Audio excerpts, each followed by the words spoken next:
Hi, everyone, and welcome back to another episode of Don't Tell Me How to Fan. My name is Josh Albrecht, and with me, as always, is my good pal, John Taylor. John, not a whole lot going on this week, huh? Yeah, sports is pretty light, minus one big event. It's like the Super Bowl happens, and then the world of sports kind of starts over. Yeah. But not in a way of like, we're excited about it. It's just like it takes a little bit. It's almost like the pilot episode of a TV series. This is the pilot week of sports. Yeah, a lot of exposition, a lot of stuff we don't really care about. Not a lot of storylines. Right. To report. Pitchers and catchers have officially reported. Hooray! Yes. That's about all I really need to say about the Brewers at the moment. I mean, I did see Brandon Woodruff threw 25 pitches. Yeah, that's awesome. And down there, and everyone was losing their mind for him. Yeah. They were very happy for him. So Brewers dropped a pretty hyped video of Trevor McGill just fucking throwing balls. Yeah, I mean, he's our assumed closer. I don't right. I think he earned it, so that's always fun.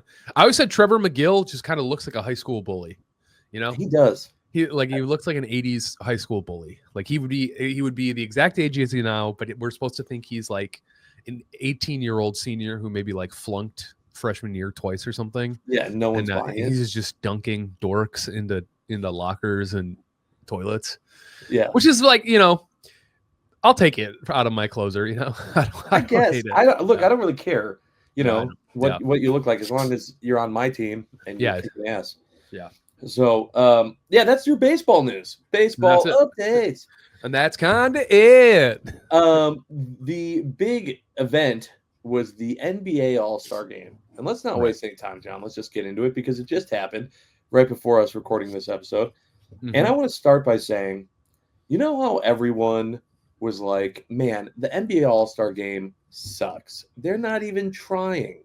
Yeah. And so then they started changing the format and changing the format. Changing the format. I don't even know what the hell this year was.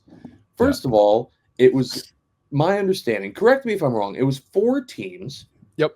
That then did like a tournament to then go to the one final matchup. Each game played to 40.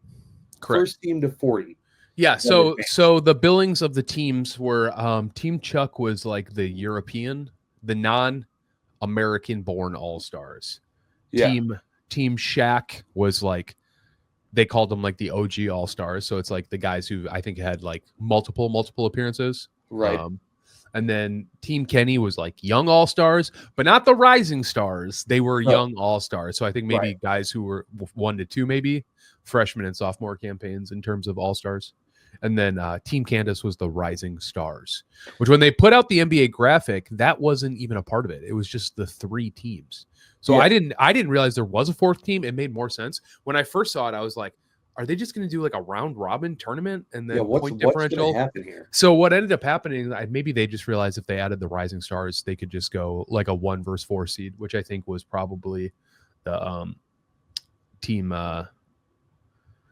Whatever. I don't know. It doesn't matter. There was no seeding. I'm making it up, but it was like, in the first round. It was in the first round of the 2-round tournament. It was Team Kenny versus Team Chuck, and the European All-Stars won by 9 points, 41-32. It looks like Shea had the high points with 12 points on that game. And then the second game was Team Candace, the Rising Stars, versus Team Shaq, the OGs, right? And oh geez, oh my gosh, thought of that. How did you not think of that? Just for probably. You know, I'm a little sick. I'm not gonna lie to you, Josh. Yeah. No, that's fine. I entertained some friends. I entertained some friends this weekend, and boy, did I'm wiped. But you know, I got to get up for this new All-Star tournament format. Oh, of course, of course. Team Shaq won by 7. They were up by a lot. Yeah. Before we go through that, can I just say, put some respect on Ernie Johnson's name for a minute, okay? Mm-hmm. They're going through the whole NBA on TNT thing. The NBA realizes that these 4 guys that do the pre and post game are people love them more than the games themselves that they're watching. But then they leave Ernie off because he didn't play because he's not. Yeah, that's exactly why. Well, I hated that. Well, and also they might have been actually running some like loose plays. It doesn't really look like it. No, it's an all-star game. I doubt they were even deciding who went in and who went out. Yeah. No surprises here, but Damian Lillard hit the last points to win in that Team Shaq versus Team Candace. I was saying to some people in a Discord server I'm in that there is something that just feels good about watching Damian Lillard end all-star games. I'll say that much. True. True. But then he put up 0 points in the final. So, take it for what it's worth. Yeah. I think they just kind of. Well, he didn't. Yeah, I mean, he didn't play the whole time in that final game either, and they won easily. So yeah, he got some flowers for being from Oakland. I thought that was cool. That was like a part of it. I kind of forgot it was at Golden State. Yeah, which is why Steph Curry won, which makes sense. He was MVP because the whole thing, none of it matters, and it's never mattered, right? Yeah. It's just like, I don't know. At least I felt like when All-Star games used to be about your players, right, representing, it meant more. Even if the game didn't matter, even if the competition level wasn't what it was supposed to be, it was still like you were seeing your guys there.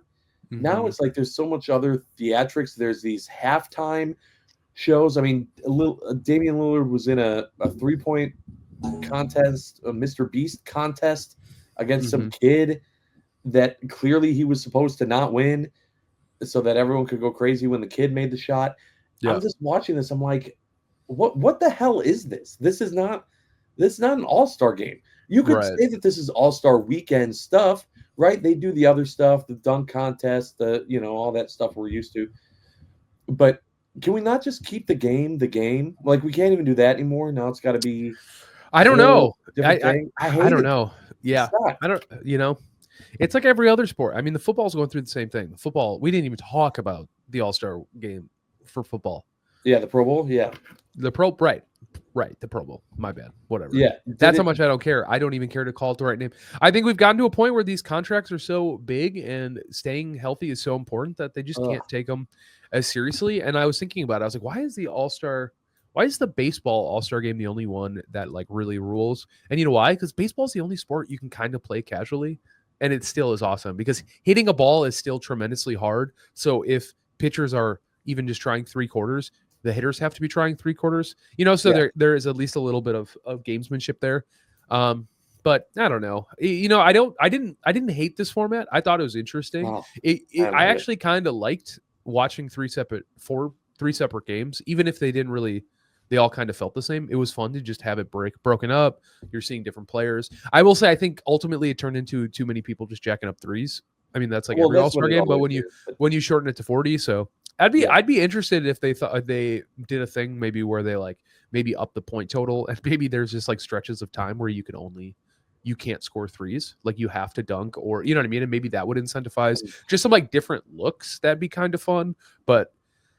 It is what it is. It's, all the extra performances and stuff like that. It's truly, I just turn it on to just go, whatever. It's everything else. I turn it on for one reason, to see my guys.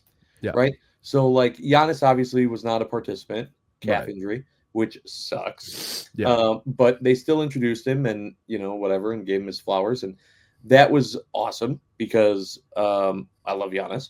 But like that was one of the most exciting things to me. The whole thing was just Giannis getting introduced, and then beyond that, it was just me watching Dame. It was just, all right, where's Dame? Dame's here now. Dame's out. Yeah. Now Dame's in. Now Dame's doing a 3-point contest for Mr. Beast. All right, cool.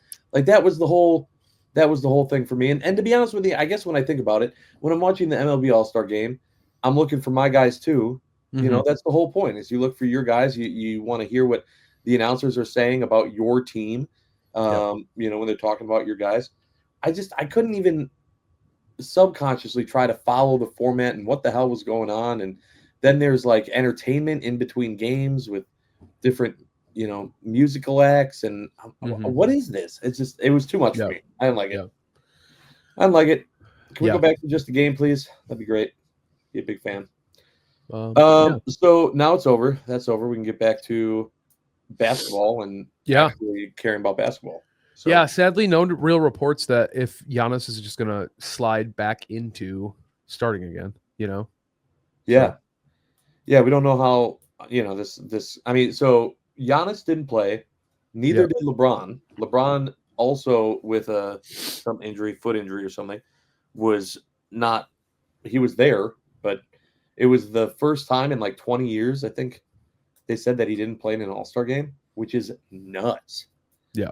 I mean, when you really think about it, that's disgusting. Yeah. Well, it couldn't have been first time in 20 years. Why? Well, because he was 10 20 years ago. Oh. Well, then what did I see? It couldn't have been 20 years. He's only 30.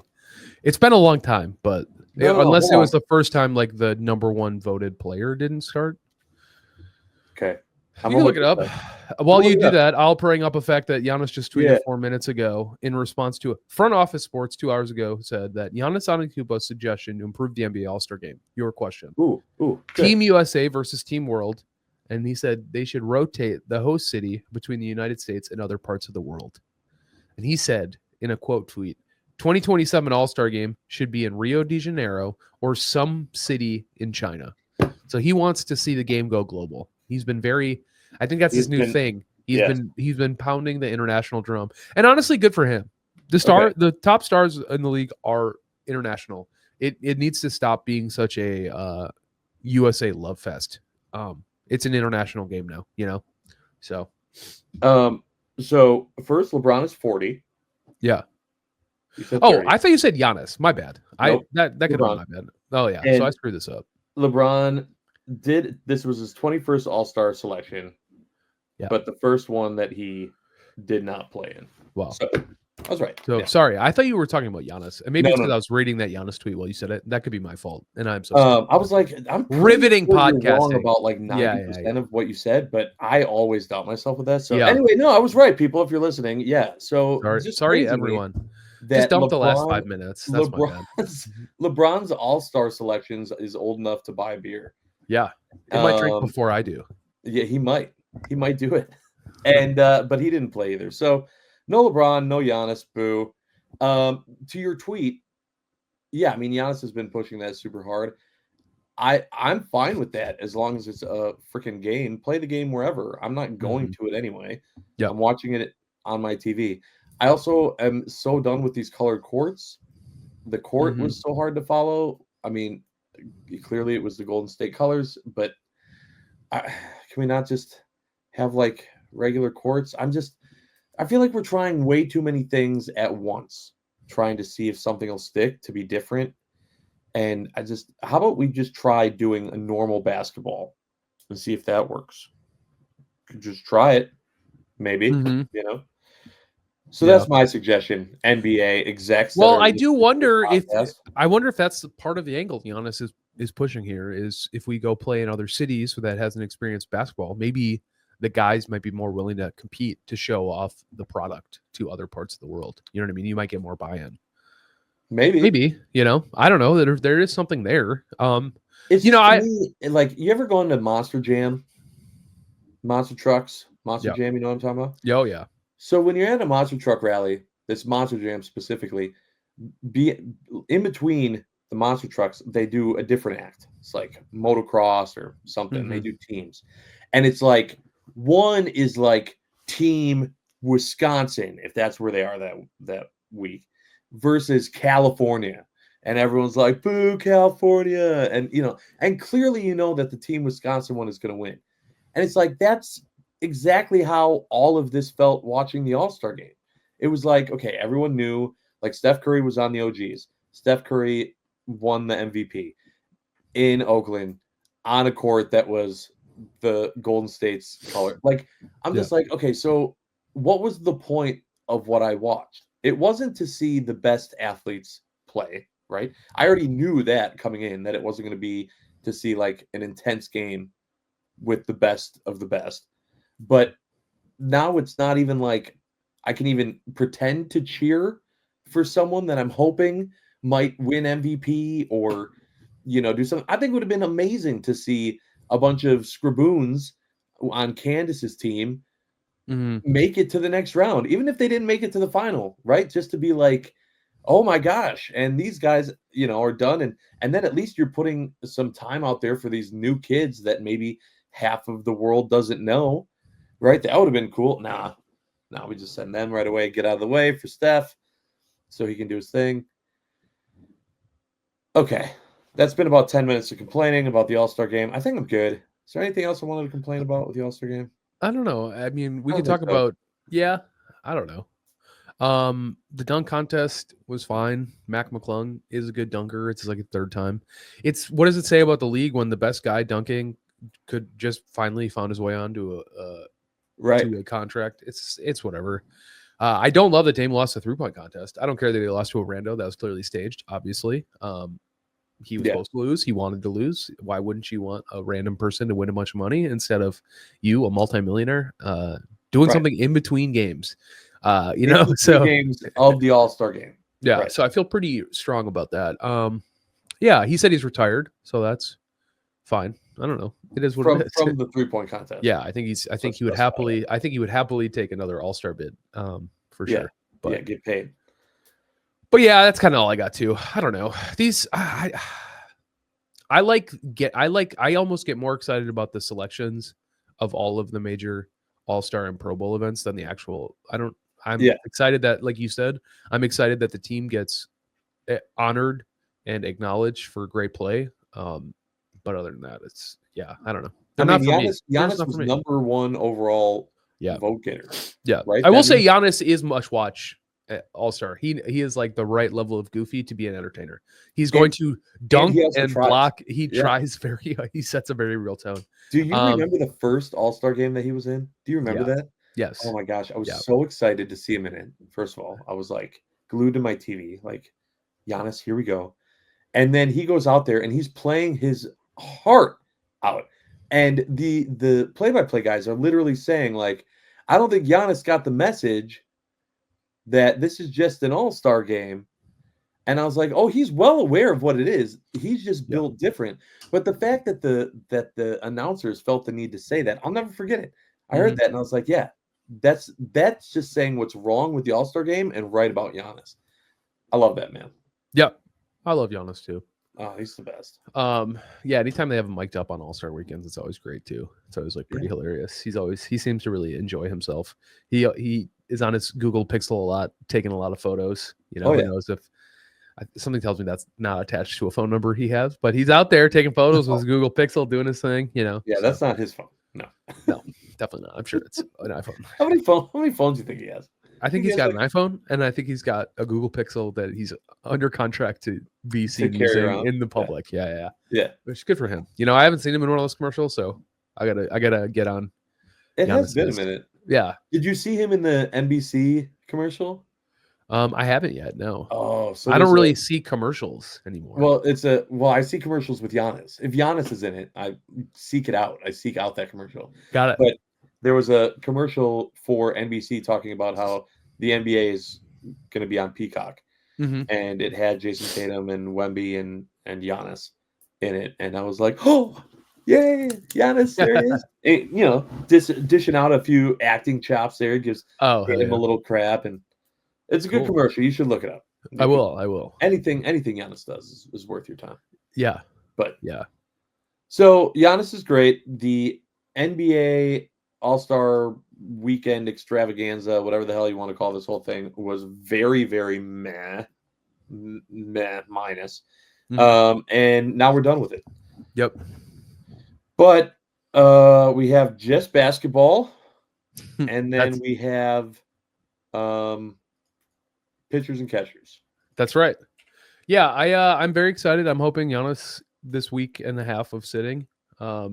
I'm really hoping that this means he's going to be ready to go for when the next game is. I should check when the next game is. And I say that because I'm not gonna lie, I've been pretty impressed with the way Kyle Kuzma has been fitting in. I think I think we talked about this last episode, but he continues to be a very good pick and roll setter for Dame. I think nobody moves in the same caliber as Giannis. I mean, nobody moves like Giannis, but Kyle Kuzma came in and quickly became one of our top 3 best athletes behind maybe Giannis, Andre Jackson.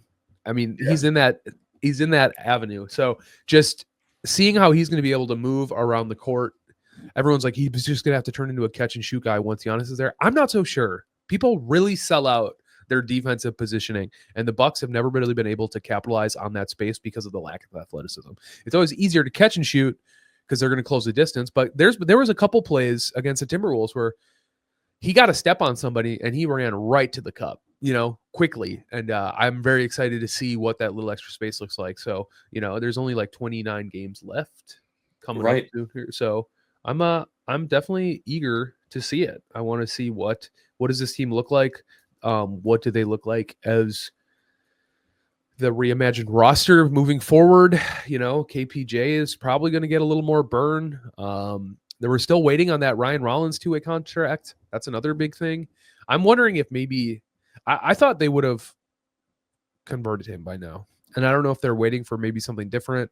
I don't think Kevin Porter Jr. is the backup point guard that we need, but if the Bucks have concerns about Rollins' shoulder, he didn't end up getting surgery and he was out for a little while. And I'm wondering if maybe they're hoping something shakes loose. So, I'm not too sure. But they have the little break here again, right? It's the 16th, so they don't have another game until the 20th, which is 4 days.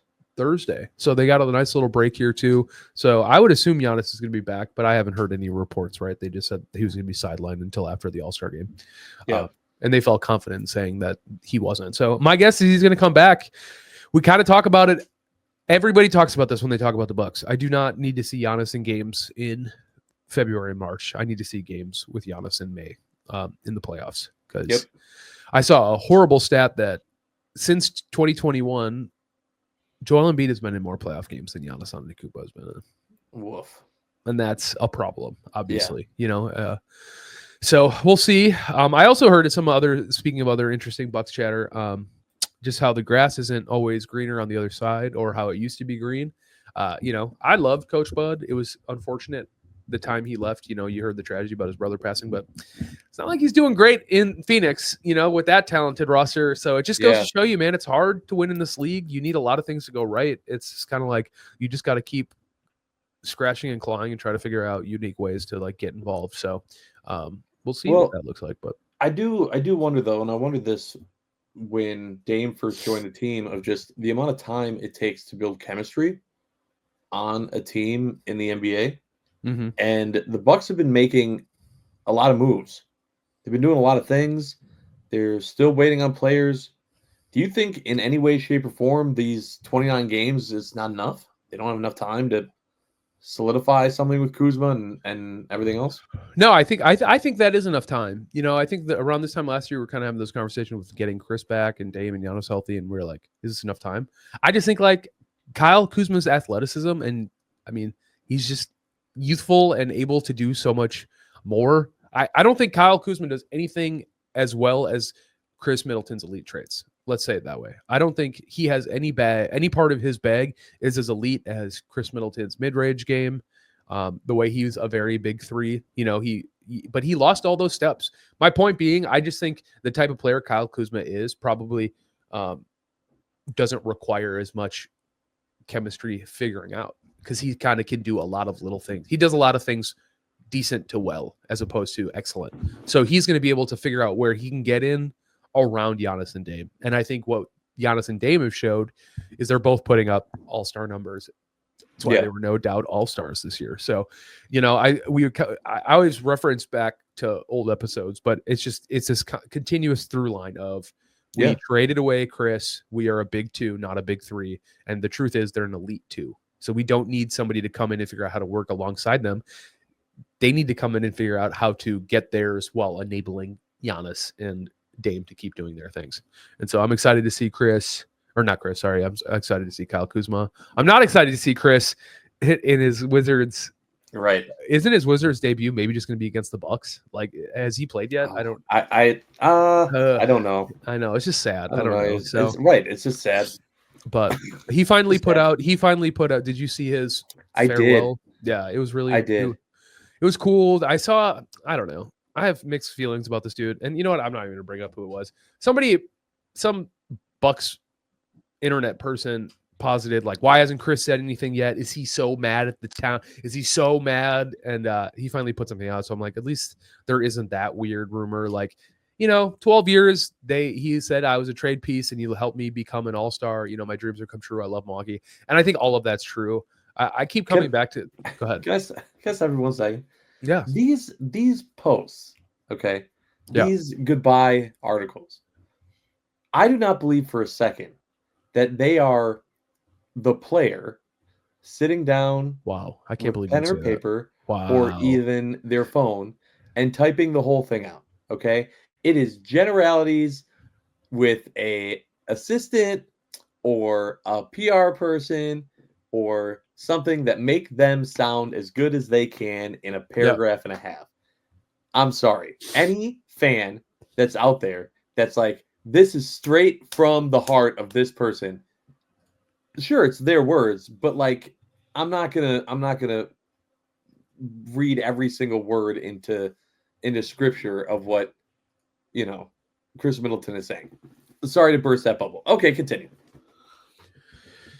I don't even know what to say anymore about it. You just burst my bubble so hard about it. I'm sorry. Well, it's okay. It had to be done. So yeah, I guess my point just being, I think he knows that his time in Milwaukee had to come to an end. I think ultimately Chris probably knew as much as he was able to. His availability became more of a detriment than his ability was in the positive when they were balancing it out. I just think ultimately they had to shake something up. We're rehashing old conversations. He posted it. I'm hoping there isn't bad blood. I'm hoping that I don't think there is. Yeah, I think he 100% understands. Yeah, it's a business. Yeah, and he's got to be grateful that he was, especially after the injuries he had. Like, it could have been way worse for him to come back and then be able to find his way into another team and not just be a nobody for the rest of his career and then call it. Hopefully he still has an opportunity to play and get some good healthy minutes in Washington. Yeah, they said they weren't going to buy him out. It was always going to be hard because he had a player option, right? So most teams aren't going to be super interested in like acquiring that and they said they wanted to keep him. They said they want him to help usher these young people. I think he understands how to play the game. I think he'd be super valuable to that team. And then hopefully he opts out. And then honestly, I hope he can get on a team that can make a push. I don't want last year to be the last time Chris was in the NBA playoffs. Absolutely not. But I mean, that might be. I don't know if he takes a way team-friendly contract. A team would absolutely sign him to come off the bench to start in smaller minutes. Well, speaking of older guys that I like on the Bucks, also Brook Lopez reported he wants to play for another like 3 to 4 years or whatever. I'm not opposed to him staying on the Bucks if he takes a way more team-friendly contract, kind of like Kyle Kuzma's, where it gets lower as it goes, and you know what I mean. And also his role is going to have to start getting smaller. I would love to keep Brook around because his defense is still elite, right? In the right situation, he's still an incredible defensive player, and it just buys us a little more time to find one because we really screwed the pooch on finding his heir apparent. We did not do that. We still have yet to do it. So, and Jericho Sims can't sniff the court. So, Doc Rivers this past week was on record as saying he views Kyle Kuzma as one of the big four. And I'm like, so then when is this guy going to get on the court? And maybe the answer is never, as we get in closer. The summer league. I mean, it's true. We might have acquired a guy who's just, it's too late in the season to see if he could be something for us. And I'm not going to lie. Kuzma is going up for offensive boards. He's doing the work of, he's like Bobby in that way. He's being a trash man. He's doing the things that a lot of the other guys can't do, and with his speed, it's the same thing. We keep talking about the speed and athleticism. Everyone's like, the team doesn't care about rebounds. It's like, no, the team has to sell out on trying to get offensive rebounds to get back and play defense. They can't try to rebound, not get the rebound, and then have two guys who can't make it up the court before their other team scoring. So, that's the other stuff. Like this, the DNA of this team had to change. It did. So we'll see. And now we'll see. And we'll continue to see. So hopefully Giannis comes back and the team clicks, and hopefully we go 29-0. And if we that would be good. And if we lose one game, we'll have an emergency pod where we talk about how the sky is falling. How will we survive? The whole season's over. Throw it all away. Start over. That's right. No, I mean they should do that with the All-Star game, bringing this full circle. Throw it out. Start over. Because the NBA All-Star game was not good. This was not a good viewing experience. I will go on record as saying that. Hopefully, as you mentioned, John, everything goes well with the Bucks on their way back here. And when we talk next week, hopefully we have a lot of more exciting stuff, more wrestling stuff next week. Yeah, we're bringing back WWE. We're gonna have more wrestling stuff. We'll have both elimination chambers figured out. I mean, they're pretty close right now. I think the men's is all decided, and then we're waiting on one more female match. I think that's what it is. Anyways, Charlotte Flair announced that she's taking on Tiffany Stratton. She called her Royal Rumble winning shot. And then on Raw this Monday as well, Jay and Gunther threw a hilarious back and forth. He said he's going to take him on, and Gunther said, "Welcome to 10 weeks in hell" before he gets WrestleMania. So it'll be fun to see how they antagonize each other. It just kind of opens up the fact that all the big guns that are still in the Elimination Chamber right now, Seth is trying to qualify still. I take it back. He's the last one, and that'll be this Monday. So yeah, which he should get in. But yeah, over Finn. But I just mean there's a lot of big players in the men's Royal Rumble, and now they're all going to be gunning for Cody. So it just kind of makes that picture a lot more clear. And then there's all the fun little storylines and stuff like that. So it'll be fun. It'll be good. I don't know. So there you go. A lot of good stuff to look forward to next week. A lot more wrestling stuff, as we just mentioned, will be coming as well. And yeah, we'll be talking about Giannis because he's the best. And any other sports news that comes up, I'm sure there'll be something that pops up. There usually is. This would be a great time to say, please keep liking, subscribing, sharing. Please hit us up if you have any questions, if you want us to talk about anything, if you think we're missing something hilarious. We watch a lot of sports. It's the doldrums. This is like a pretty severe dead zone in sports. So we want to keep coming. We don't want to fall in a habit of not recording when there isn't a ton, but let us know what you want us to talk about. Those comments down below. Yeah, absolutely. Well, thank you, John. Thank you, everybody who continues to watch and stay with us and enjoy Don't Tell Me How to Fan. We appreciate you. And tune in next time because we are not done yet. Yeet.